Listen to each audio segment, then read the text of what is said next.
Hey, it's Julie Bentley, your St. John's, Florida realtor. I wanted to talk to you today about something that I'm getting asked a whole lot in today's market.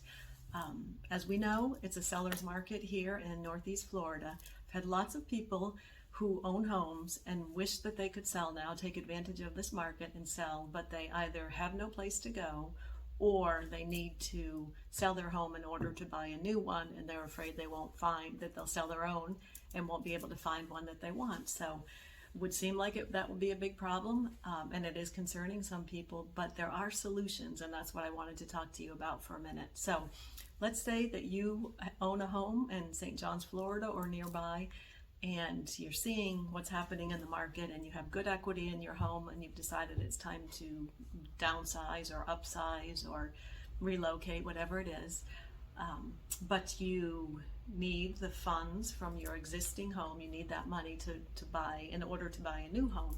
So what do? You certainly can't, in this market, you can't expect the seller of whatever home you want to buy to accept your contract based upon a home sale contingency. That is not happening now.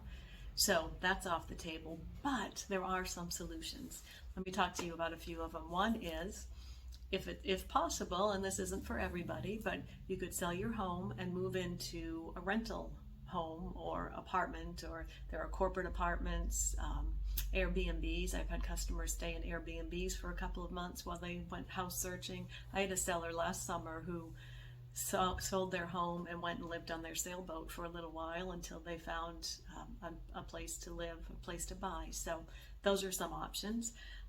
Also, because it is a seller's market, if you do put your house on the market and get a buyer, you can ask that part of their offer include allowing you to stay in your home after closing. So let's say you get an offer on April 1st, but you want until the end of May to look for a house and buy your new house, but you need the money from your existing house in order to put it down for your new house. So you just say to the buyers, or have your realtor put in the MLS that you'd like to close soon, but that you need to stay in the residence until whatever it is, late May or whatever it is.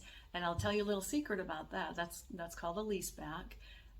Right now, because it's such a competitive market for buyers, lots of sellers are asking for that, and some buyers aren't even charging a lease or charging a monthly fee for sellers to stay in their home. Some of them are just letting it be part of the negotiation. So there is that. There are private loans.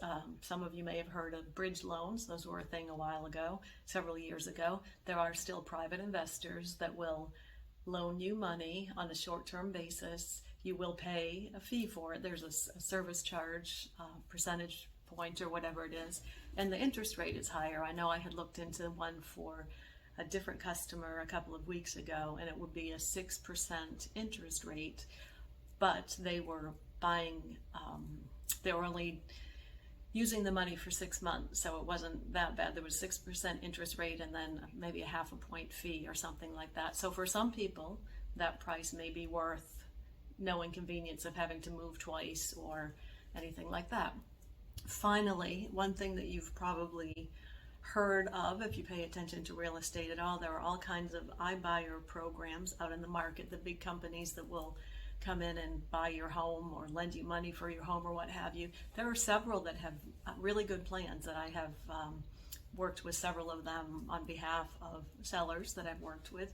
They're all different models. In some cases, the iBuyer, the corporation, will buy your home and allow you to stay in it for X number of months while you search for your new home, and you do pay them rent, but then you have that time to search for your new home, and because you've already closed on your existing home, you have the cash or the equity, whatever you have the cash to put down.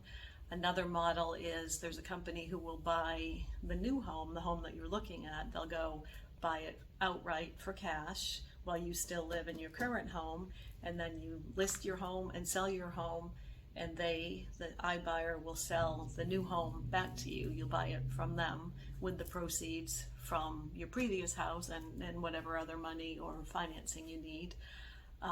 There's also an iBuyer program where they lend you money based upon the equity in your house. So if you're in a $300,000 house and you only owe $150,000 on it, they will lend you the other $150,000 on a short-term basis for you to secure housing, new housing. So there are plenty of options out there.